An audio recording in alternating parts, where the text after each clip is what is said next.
So we're going to start right in on our policy block for the afternoon.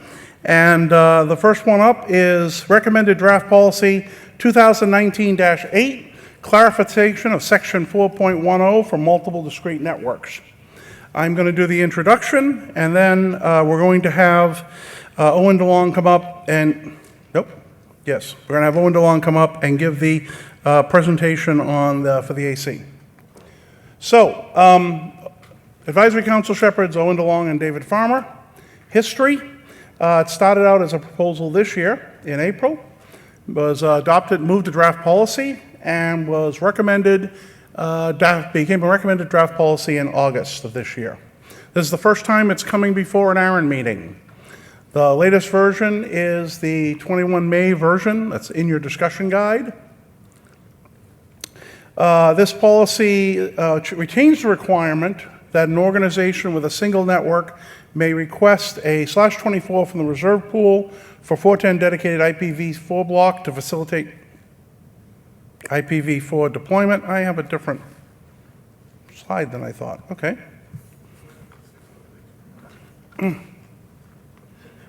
I'm looking here.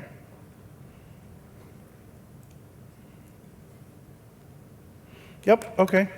Sorry, just double checking.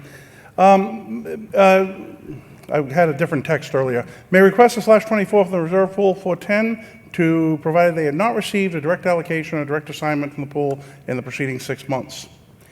It adds an organization may request a /24 from the dedicated pool to facilitate IPv6 deployment for each discrete network, provided the discrete network has not received a direct allocation or direct assignment from the pool in the preceding 6 months.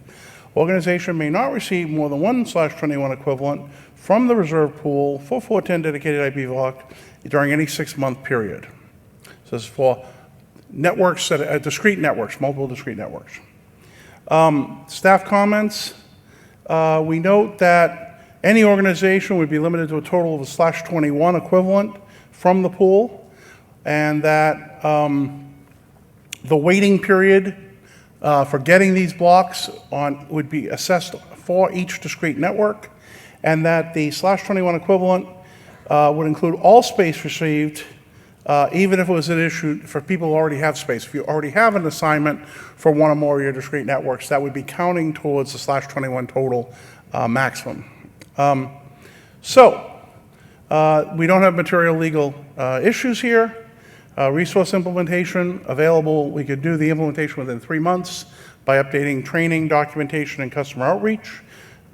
And I'm now going to have Owen come up and do the AC presentation.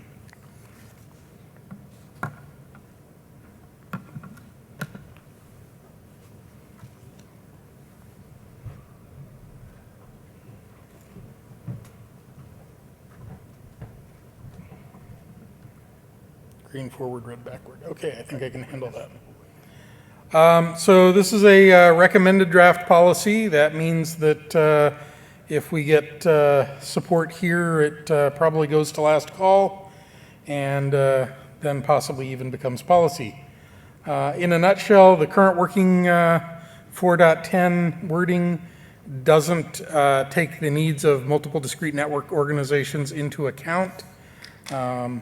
Organizations that have such networks probably need some additional accommodation in order to move forward, and we're making an attempt here to do so.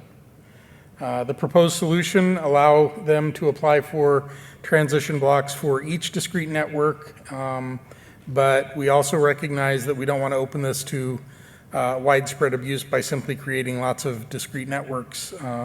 So we limit it to a total of 8 /24s. Generally favorable on PPML, 4 in favor, 1 expression of opposition. The opposition stated IPv6 connectivity is required. Sites can use IPv6 to tunnel to the central NAT point.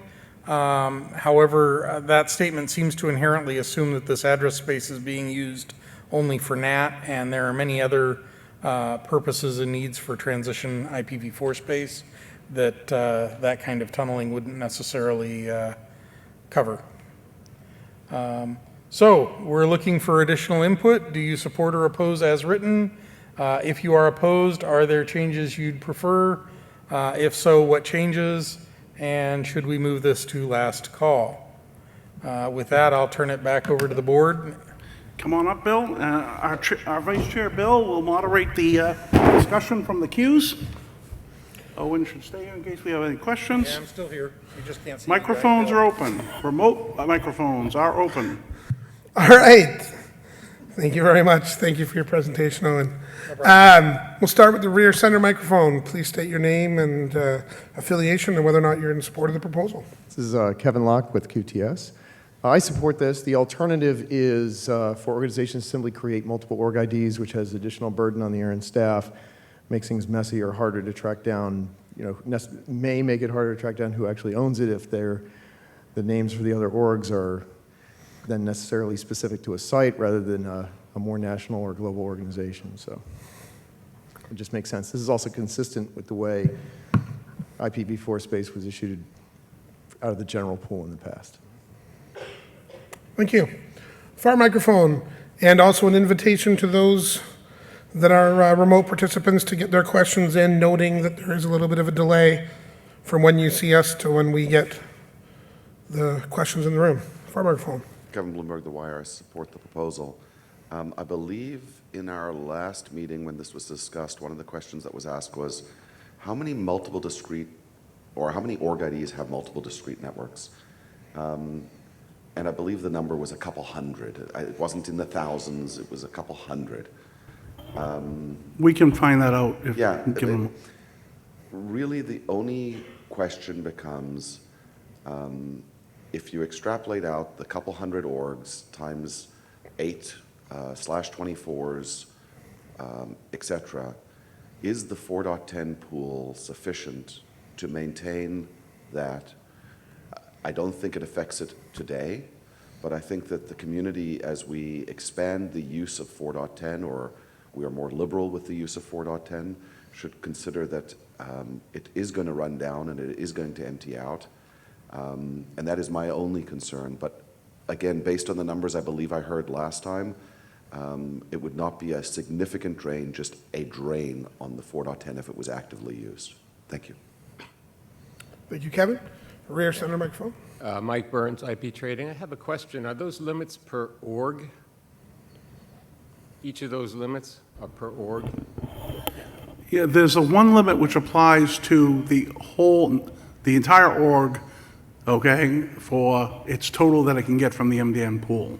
So there's a drawdown rate that applies to each MDN, and then an overall limit that applies to the whole org. Does that answer your question? Yeah, it just leads me to point out that this pool is going to be the magnet for fraud.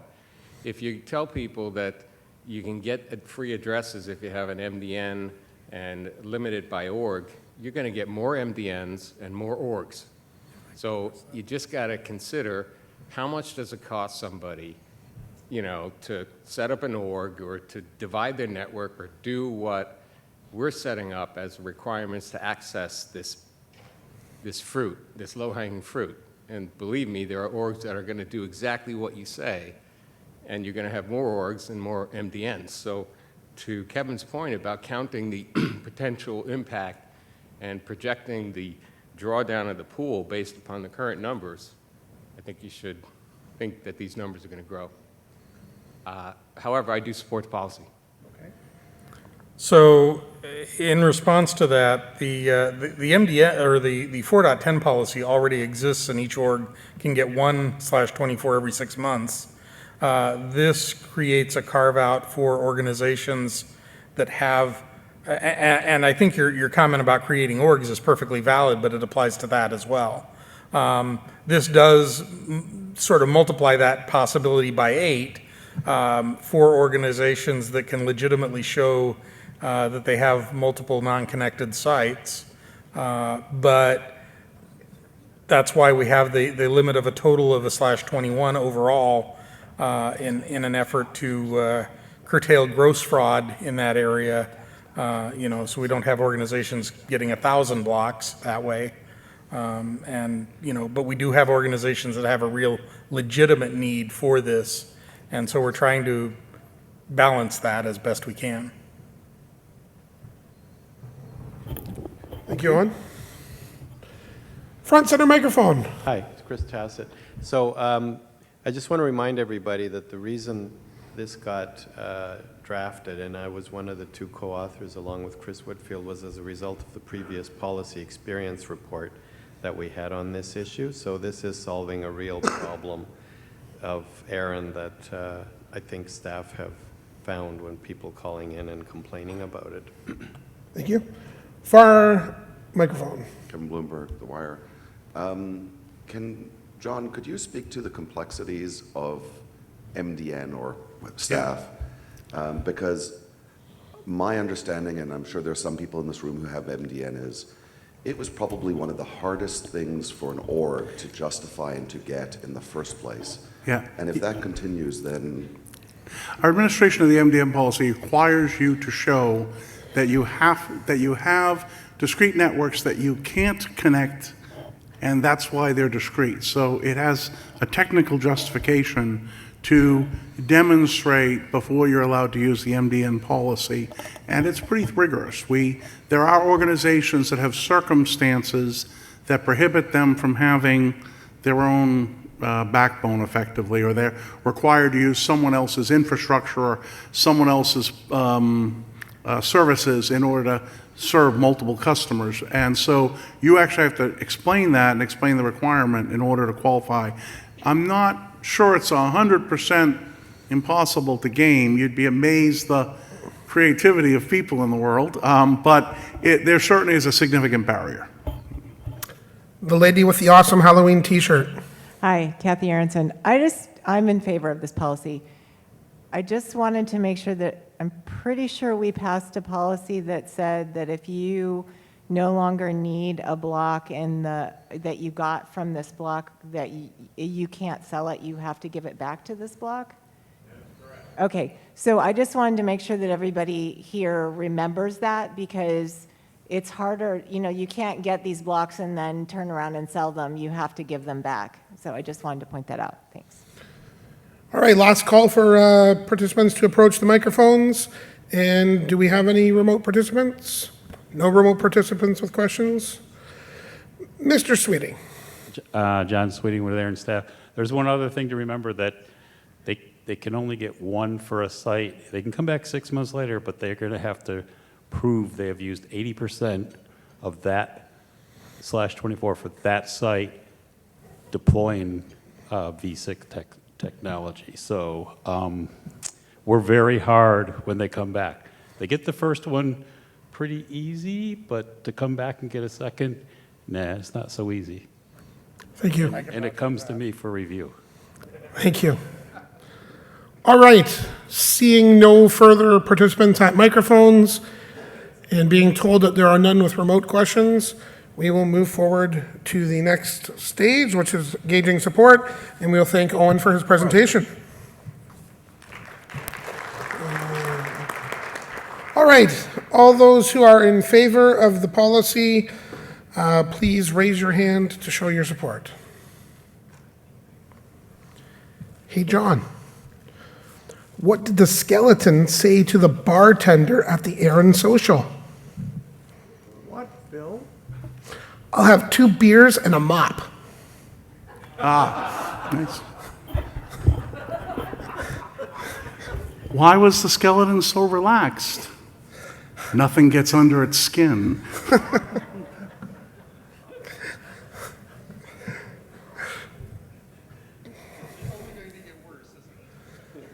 Listen, if it wasn't for the fact that it's dead time, I would be the last person on stage telling jokes, I can assure you.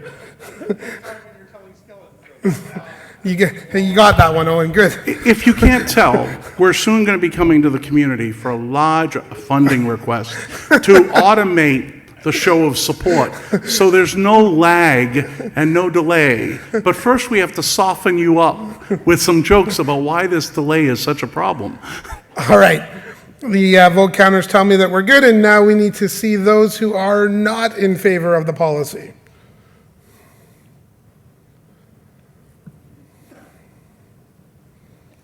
All right, vote counters are tabulating.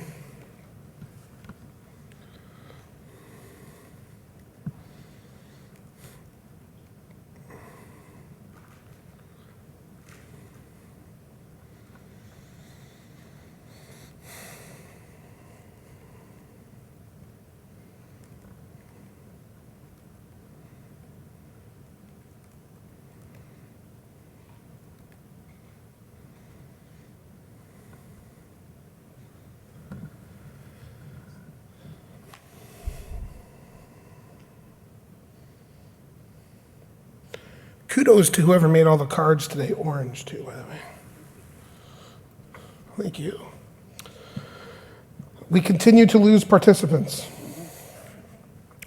Those in person and remote, 102. In favor, 32. Against, 0. Thank you for your feedback, and we'll pass it to the AC for their consideration. Thank you.